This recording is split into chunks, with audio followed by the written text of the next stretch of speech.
Hello दोस्तों, स्वागत है आप सभी का तुल्यारेस ऑनलाइन क्लासेस में। दोस्तों, रीड साइकोलॉजी की जो अपनी डेली टेस्ट सीरीज चल रही है, आज उसमें हम व्यक्तित्व के जो इम्पोर्टेंट क्वेश्चंस हैं उसके विषय में बात करने वाले हैं। पिछले वीडियो में भी हमने इसी से संबंधित कुछ प्रश्नों को देखा था। आज भी इससे आगे बढ़ते हुए कुछ और नए प्रश्नों के विषय में अपने बात करेंगे। दोस्तों, आज का जो हमारा पहला प्रश्न है वो है अंतर्मुखी व्यक्तित्व की विशेषताएं हैं।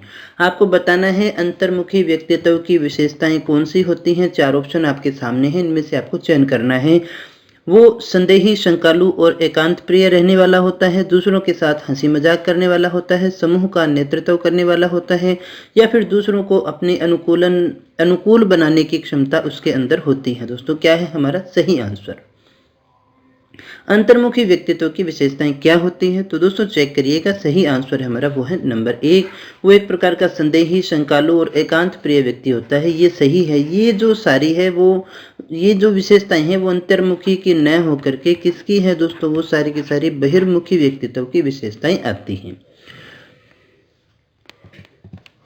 व्यक्तित्व स्थायी समायोजन है, पर्यावरण के साथ, जीवन के साथ, प्रकृति के साथ, या फिर उपयुक्त सभी। आपको बताना है व्यक्तित्व को स्थायी समायोजन कहा जाता है, लेकिन ये किसके साथ में स्थायी समायोजन है? पर्यावरण के साथ है, जीवन के साथ है, प्रकृति के साथ है, या फिर उपयुक्त सभी के साथ है। दोस्तों, क्या है हमारा सही आंसर?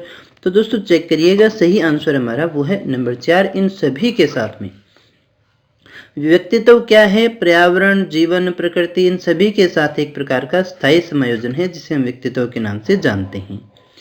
तीसरा हमारा प्रश्न है रोरशा शाही धब्बा परीक्षण। नाम आपने सुना भी होगा, अगर आपने तैयारी अच्छे से की है तो आई होप कि आप इस नाम से अच्छे से वाकिफ होंगे। रोरशा शाही धब्बा परीक्षण जो कि व्यक्तित्व का मूल्यांकन करने के लिए इस्तेमाल किया जाता है। आपको बताना है इस रोरशा शाही धब्बे का जो विकास है वो किसके द्वारा किया गया था? हाइजेंक ने, एल्पोर्ट ने, हरमन रोरशा ने, या फिर जीन पियाजे ने? क्या है दोस्तों सही आंसर? रोरशा शाही धब्बा परीक्षण जो है उसका निर्माण या फिर हम कहें विकास किसके द्वारा किया गया था? तो दोस्तों हमारा जो सही आंसर है वो है नंबर 3, हरमन रोरशा के द्वारा किया गया था। रोरशा के कारण ही इसे रोरशा शाही धब्बा परीक्षण के नाम से जानते हैं। इसमें कुछ कार्ड्स होते हैं जिसके द्वारा जो है व्यक्तित्व का मूल्यांकन किया जाता है, उसके चेतन में क्या चल रहा है उनके बारे में जानकारी ली जाती है। ये भी एक अच्छी विधि है और प्रक्षेपण विधियों के अंतर्गत आती है। बालक प्रसंग बोध परीक्षण 3 वर्ष से 10 वर्ष की आयु के बालकों के लिए बनाया गया है। इस परीक्षण में कार्ड में प्रतिस्थापित किए गए हैं सजीव वस्तुओं के स्थान पर निर्जीव वस्तुओं को, लोगों के स्थान पर जानवरों को, पुरुषों के स्थान पर महिलाओं को और वयस्कों के स्थान पर बालकों को। अब देखिएगा, ये जो टेस्ट है ये CAT की बात हो रही है। जिस प्रकार से TAT होता है उसमें 30 कार्ड होते हैं और उसी के हिसाब से जो वयस्क पुरुष और महिला हैं उनके व्यक्तित्व का परीक्षण किया जाता है। इसी प्रकार से 3 से 10 वर्ष के जो बालक हैं उनके लिए CAT टेस्ट का निर्माण किया गया था लियोपोल्ड बेलेक के द्वारा। आपको बताना है कि इसमें जो कार्ड बनाए गए उनमें किन चीज़ों को प्रतिस्थापित किया गया, यानी उनमें कौन सी चीज़ें शामिल की गई हैं। तो दोस्तों इसमें जो सही आंसर है वो है हमारा नंबर 2। इसमें लोगों के स्थान पर जानवरों के चित्र हैं। किसके चित्र हैं दोस्तों? जानवरों के चित्र इसमें आपको देखने को मिलेंगे। जिन इच्छाओं की पूर्ति नहीं होती है, हमने क्या कहा, ऐसी इच्छाएं जिनकी पूर्ति नहीं होती है उनका भंडार ग्रह है। इदम है, अहम है, परम अहम है, या फिर इदम और अहम दोनों है। व्यक्ति की बहुत सारी इच्छाएं होती हैं, दमित इच्छाएं होती हैं, जिनकी पूर्ति नहीं होती, वो दमित होगी, तो वो कहाँ जाकर के स्टोर होती हैं? तो दोस्तों सही आंसर हमारा वो है नंबर 1, इदम में।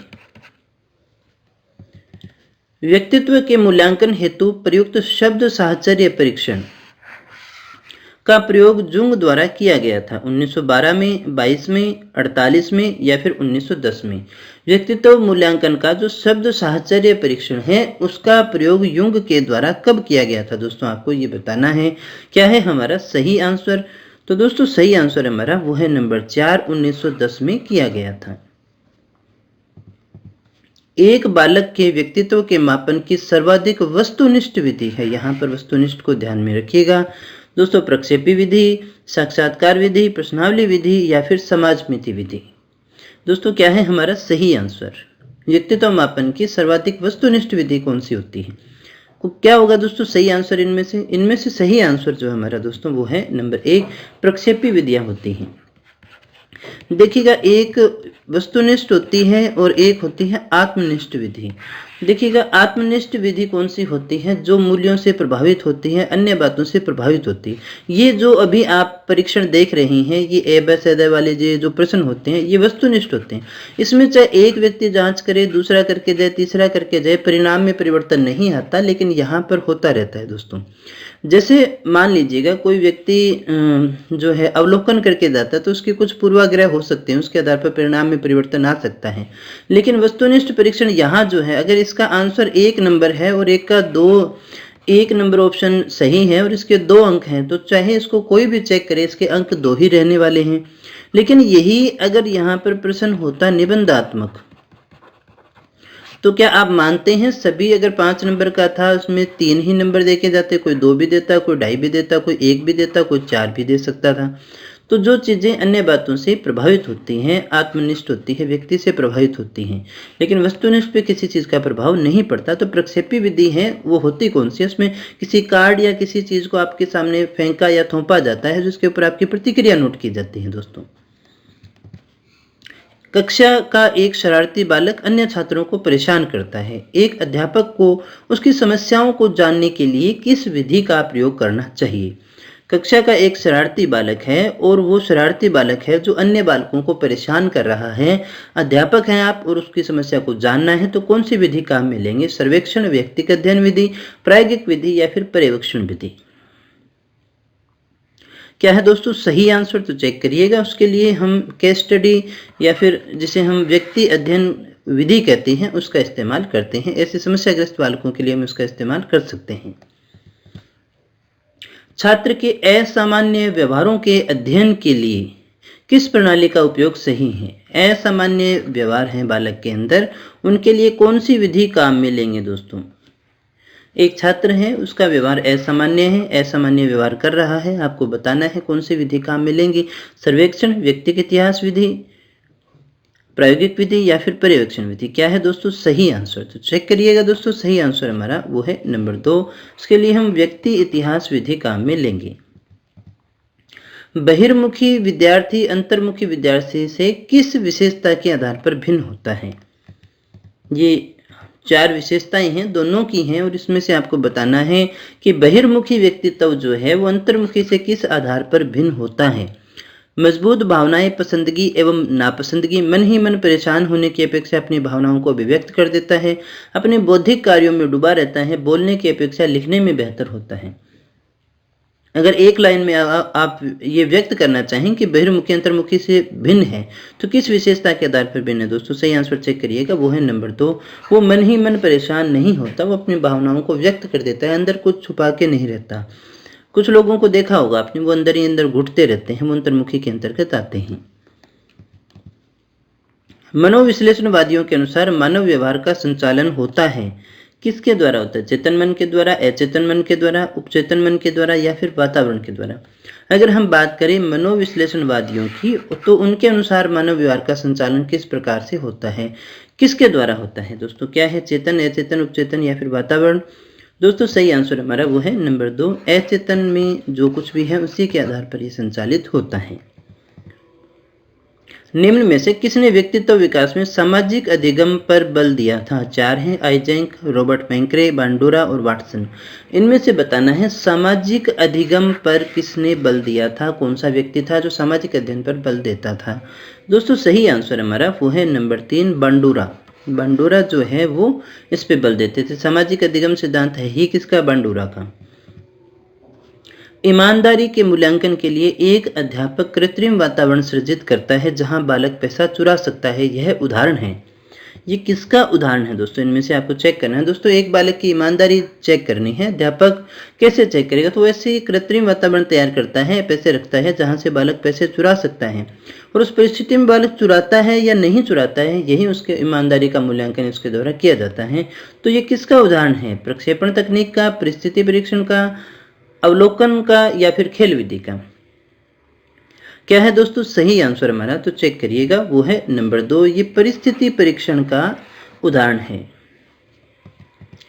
क्रेचमर के अनुसार स्थूलकाय प्रकार के व्यक्ति स्वभाव से होते हैं। स्थूलकाय जो व्यक्ति होते हैं वो किस प्रकार के होते हैं? क्रोधी होते हैं, तटस्थ होते हैं, प्रसन्नचित्त होते हैं या चिंतित होते हैं? क्रेचमर के अनुसार स्थूलकाय प्रकार के जो व्यक्ति हैं उनका स्वभाव कैसा होता है दोस्तों? क्या है सही आंसर? तो चेक करिएगा, वो है हमारा नंबर 3, वो प्रसन्नचित्त होते हैं दोस्तों। 16 पीएफ प्रश्नावली किसके द्वारा बनाई गई थी? 16 पीएफ प्रश्नावली है जो है वो आलपोर्ट के द्वारा, शेल्डन के द्वारा, क्रेचमर के द्वारा या फिर केटल के द्वारा? 16 पीएफ प्रश्नावली किसके द्वारा बनाई गई थी दोस्तों? क्या है सही आंसर? तो चेक करिएगा दोस्तों, हमारा जो सही आंसर है वो है नंबर 4, केटल के द्वारा बनाई गई थी। निम्न में से कौन सा हमारे इंद्रिय सुख की इच्छाओं का भंडार गृह है? पराअहम, अहम, सूक्ष्म अहम या फिर इदम? इंद्रिय सुख की इच्छाओं का भंडार गृह कौन सा है इनमें से दोस्तों? क्या है सही आंसर हमारा? तो चेक करिएगा, सही आंसर हमारा वो है नंबर 4, इदम है। किसी छात्र के व्यक्तित्व के मूल्यांकन में आप किसको आधार बनाएंगे? उसके शारीरिक गठन को, मानसिक स्तर को, भावनात्मक विकास को या फिर सभी को? एक किसी छात्र का आपको व्यक्तित्व का मूल्यांकन करना है, आप इनमें से कौन सा बेस लेंगे? किसको आधार बनाकर आप ऐसा करेंगे दोस्तों? तो दोस्तों सही आंसर हमारा वो है नंबर 4, इन सभी को हम आधार बनाएंगे। किस परीक्षण में 10 मसी लक्ष्य या फिर शाही डब्बे होते हैं? रोशा परीक्षण में, 16 पीएफ में, ईपीक्यू में या फिर एमपीआई में, एमएमपीआई में? 10 मसी लक्ष्य या फिर शाही डब्बे में। तो दोस्तों इस तरह से भी आ जाता है, मसी का अर्थ होता है शाही। मसी कागज छुयो नहीं, अगर आपने कभी याद होगा कबीर जी का ही लाइन है, यानी शाही और कागज को कभी छुआ नहीं था फिर भी इतना अच्छा लिखते थे। तो कौन सा है दोस्तों? सही आंसर हमारा वो है रोर्शा परीक्षण, यानी रोर्शा का शाही डब्बा परीक्षण की ही तो अपने बात कर रहे हैं ना। व्यक्तित्व के संगठन का स्वरूप है सामाजिक, आर्थिक, मनोवैज्ञानिक, सामाजिक और राजनीतिक, मनोवैज्ञानिक और आध्यात्मिक। व्यक्तित्व के संगठन का स्वरूप कौन सा है दोस्तों इनमें से? तो दोस्तों सही आंसर हमारा वो है नंबर 2, मनोशारीरिक होता है। तो मनोवैज्ञानिक और शारीरिक दोनों को शामिल करेंगे। अंतर्मुखी व्यक्तित्व का प्रकार है शरीर रचना प्रकार, मनोवैज्ञानिक प्रकार, समाजशास्त्रीय प्रकार या फिर इनमें से कोई नहीं? अंतर्मुखी जो व्यक्तित्व है, बहिर्मुखी जो है, ये किस प्रकार का है दोस्तों? कौन सी श्रेणी में रखेंगे? तो सही आंसर है दोस्तों वो हमारा नंबर 2, ये मनोवैज्ञानिक प्रकार है। किसके द्वारा दिया गया था? युंग के द्वारा दिया गया था। मानव व्यक्तित्व परिणाम है किसका? केवल आनुवंशिकता का, पालन पोषण और शिक्षा का, आनुवंशिकता और वातावरण की अंतःक्रिया का, केवल वातावरण का? मानव व्यक्तित्व परिणाम है किसका परिणाम है दोस्तों? क्या है सही आंसर हमारा? तो दोस्तों हमारा जो सही आंसर है वो है नंबर 3, आनुवंशिकता और वातावरण की अंतःक्रिया का परिणाम है। व्यक्तित्व के संदर्भ में कौन सा कथन असत्य है? व्यक्तित्व अपूर्व और विशिष्ट होता है, व्यक्तित्व वंशानुक्रम और वातावरण की उपज है, व्यक्तित्व व्यक्ति के अर्धचेतन और अचेतन व्यवहार तक फैला रहता है, व्यक्तित्व व्यक्ति के केवल बाहरी रूप तक सीमित रहता है। असत्य बताना है दोस्तों हमें, इसमें से व्यक्तित्व के संदर्भ में कौन सा कथन असत्य है? तो दोस्तों क्या है सही आंसर हमारा? चेक करिएगा, वो है नंबर 4, व्यक्तित्व व्यक्ति के बाहरी रूप तक ही सीमित रहता है, ये नहीं है, आंतरिक और बाह्य दोनों होते हैं। किसके अनुसार इदम, अहम और परा अहम व्यक्तित्व के 3 घटक हैं? युंग, फ्रॉयड, जॉनसन या फिर आलपोर्ट? किसके अनुसार इदम, अहम और परा अहम व्यक्तित्व के 3 घटक है? क्या है दोस्तों सही आंसर? तो दोस्तों हमारा जो सही आंसर है वो है नंबर 2, फ्रॉयड के अनुसार। आई होप सभी का ये सही ही होगा। केटल द्वारा विश्लेषित किए गए व्यक्तित्वशील गुणों की संख्या कितनी है? केटल के द्वारा विश्लेषित किए गए व्यक्तित्वशील गुणों की संख्या कितनी है दोस्तों? 20 है, 13 है, 26 है या फिर 16 है? तो दोस्तों सही आंसर हमारा वो है नंबर 4, 16 है दोस्तों।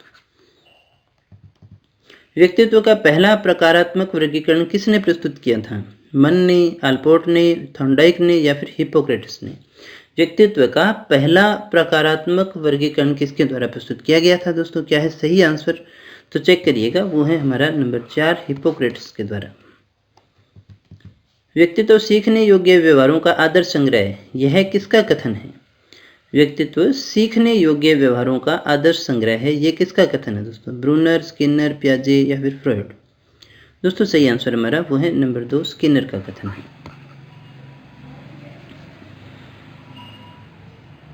अगला हमारा प्रश्न है, क्रेस्मर ने व्यक्ति को निम्न में से किस प्रकार से वर्गीकृत किया है? क्रेस्मर ने किस प्रकार से वर्गीकृत किया है दोस्तों?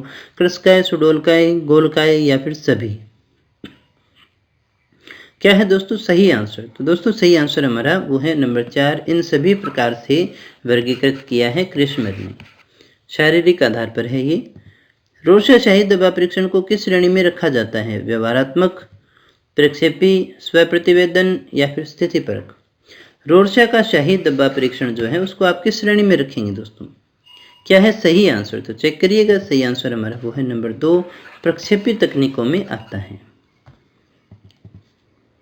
व्यक्ति के व्यक्तित्व का अध्ययन करने के लिए वह प्रविधि जिसके द्वारा उसकी जीवन शैली, व्यवहार, तौर तरीकों, विचारों और भावनाओं का अवलोकन किया जाता है। प्रश्नावली, व्यक्तिगत अध्ययन, निर्धारण मापनी या फिर प्रक्षेपण? क्या होगा दोस्तों सही आंसर? तो दोस्तों मेरा जो सही आंसर है वो है नंबर 2, व्यक्तिगत अध्ययन पद्धति। निम्न में से कौन सा स्प्रेंगर के द्वारा किया गया व्यक्तित्व का वर्गीकरण नहीं है? इनमें से कौन सा वर्गीकरण जो है वो स्प्रेंगर ने नहीं किया है दोस्तों? कलात्मक, सैद्धांतिक, सामाजिक या फिर सुडोलकाय? कौन सा वर्गीकरण है जो स्प्रेंगर के द्वारा नहीं किया गया है दोस्तों? क्या है सही आंसर? तो चेक करिएगा, वो है हमारा नंबर 4, सुडोलकाय। तो दोस्तों ये थे आज के हमारे प्रश्न जो रीड साइकोलॉजी से संबंधित थे। अगर आपने इसका सिलेबस अभी तक पूरा नहीं किया है तो प्लेलिस्ट में टॉपिक वाइज आपको सारे टॉपिक मिल जाएंगे, सारा सिलेबस आपको मिल जाएगा। लिंक डिस्क्रिप्शन में दे दिया गया है, वहाँ पर जा करके आप पूरा सिलेबस कर सकते हैं। दोस्तों अगर आपको वीडियो अच्छा लगा हो तो लाइक कर देना, और अगर आप अपने दोस्तों से शेयर करना चाहते हैं तो भी कर सकते हैं। अभी तक सब्सक्राइब नहीं किया है तो कर लीजिएगा दोस्तों, क्योंकि इस तरह की वीडियो केवल आपको यहीं पर मिलने वाले हैं। तो दोस्तों मिलते हैं कल कुछ और नए प्रश्नों के साथ, कुछ और नई जानकारी के साथ। तब तक बने रहिए हमारे साथ। Thank you very much.